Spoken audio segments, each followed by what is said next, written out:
বিয়ের 1 বছর পরেই আমি কনসিভ করি। কত খুশি ছিলাম, মা হব প্রথম সন্তান। আমার হাজবেন্ডও অনেক খুশি ছিল, যা খেতে মন চাইতো তাই এনে দিত ঠিকই, কিন্তু আমি আর খেতে পারতাম না। আমার শাশুড়ি সব নিজের ঘরে নিয়ে রেখে দিত আর পাড়ায় গল্প করতো আমি 1.5-2 কেজি ফল খাই, ডিম খাই, তাদের কখনোই দেই না। আর এই কথাগুলো 1 দিন 2 দিন 3 দিন যখন পুরো পাড়ায় রটিয়ে গেল, তখন থেকে আমার হাজবেন্ড লুকিয়ে লুকিয়ে খাবার এনে দিত। দিনে যখন আমি ঘুমাতাম তখন আমার শাশুড়ি আমার রুমে আসতো, আর রুমে আসার পর একটার পর একটা জিনিস হাতাতো, যেটাই ভালো লাগতো তার খাবার দাবার সেটাই হাতে গুজে নিয়ে চলে যেত।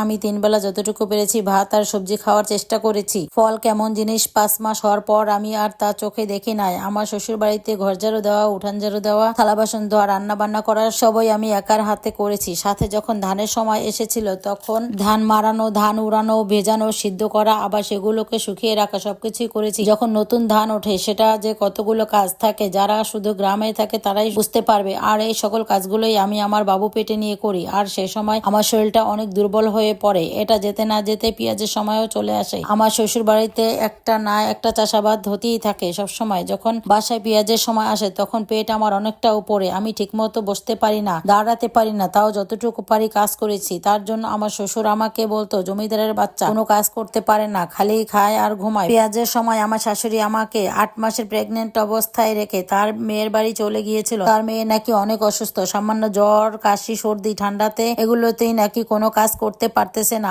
আর এদিকে আমার শরীরের এই অবস্থা। আমার শাশুড়ি একটা বারের জন্য বুঝলো না আমি প্রেগনেন্ট থাকা অবস্থায় একা হাতে সবকিছু করেছি আর কান্না করেছি। গরুর ঘাসটা পর্যন্ত আমার শ্বশুর আমাকে দিয়ে কাটাতো। 9 মাস পর্যন্ত তাদের বাড়িতেই ছিলাম। তারা কখনো আমার বাবার বাড়িতে আসতে দিত না। পরে আমার বাবা ঈদের 10 দিন আগে আমাদের বাসায় নিয়ে আসে আমাকে। আমার খাওয়া দাওয়া ঠিক মতো না হয় আমার বাবুর ওজন আসে মাত্র 1.5 কেজি। তাও মায়ের কাছে আসার পর কিছুটা ওজন বেড়েছিল। গত রবিবার রাত 1টার দিকে আমার পেইন ওঠে, ব্যথা আস্তে আস্তে ছিল, পরে ভোর 5টা থেকে বেশি হয়। বাবা জেলা শহর নিয়ে যায়। হাজবেন্ড ও তার মা আসে, তার মা কিছুতেই সিজার করতে দিবে না। আমার শাশুড়ির এক কথা, বাচ্চা ছোট, নর্মালি হবে। হাসপাতালে নার্সরাও আর জোরাজোরি না করে নর্মালি চেষ্টা করতে থাকে। আমার অবস্থা ইতিমধ্যে অনেকটা খারাপ হয়ে যায়। দুপুর 2টার দিকে আমার বাবা সিজার করতে বলে। আমার হাজবেন্ড বলে সিজার করলে কাজ করতে পারবে না, নর্মালি চেষ্টা করেন। আমার অবস্থা এমনটা হয়ে গেছিল আমি আর বাঁচতে নাও পারি। তখনও আমার শাশুড়ি মানুষের সাথে তুলনা করে যে অমুকের 3 দিন পর নর্মালে হয়েছে, অমুকের 5 দিন পর হয়েছে, ওরও হবে। ঠিক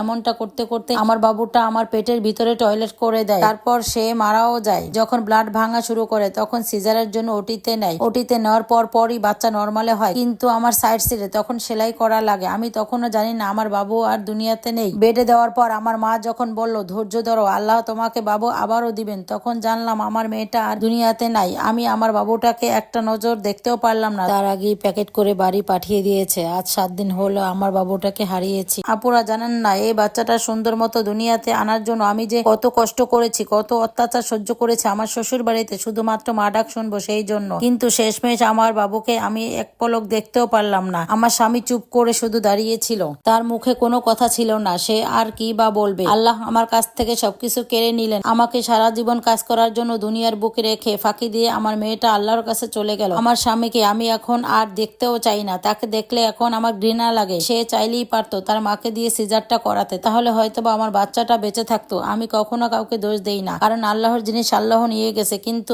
আমার বাবুটা পেটে থাকতে সবাই আমার সাথে যেমনটা ব্যবহার করেছে আমি সেগুলো কখনোই ভুলবো না। হাসপাতাল থেকে বের হয়েই বলেছিলাম তোমাদের যা যা কাজ আছে সব আমাকে দাও। আমার মেয়েটা না চলে গেছে, তোমাদের কাজগুলো এখন সবই করে দিতে পারবো। আর এই স্টোরিটা একটা আপুর লাইফ থেকে নেওয়া। আর তোমাদের যদি স্টোরিটা ভালো লাগে তাহলে কমেন্টে জানাবে। আজকের ভিডিওটা এ পর্যন্তই, আবার অন্য কোনো ভিডিও নিয়ে তোমাদের সাথে দেখাবে। আসসালামু আলাইকুম, আল্লাহ হাফেজ। আশা করি সবাই ভালো থাকবেন, সুস্থ থাকবেন এবং আমার জন্য দোয়া করবেন।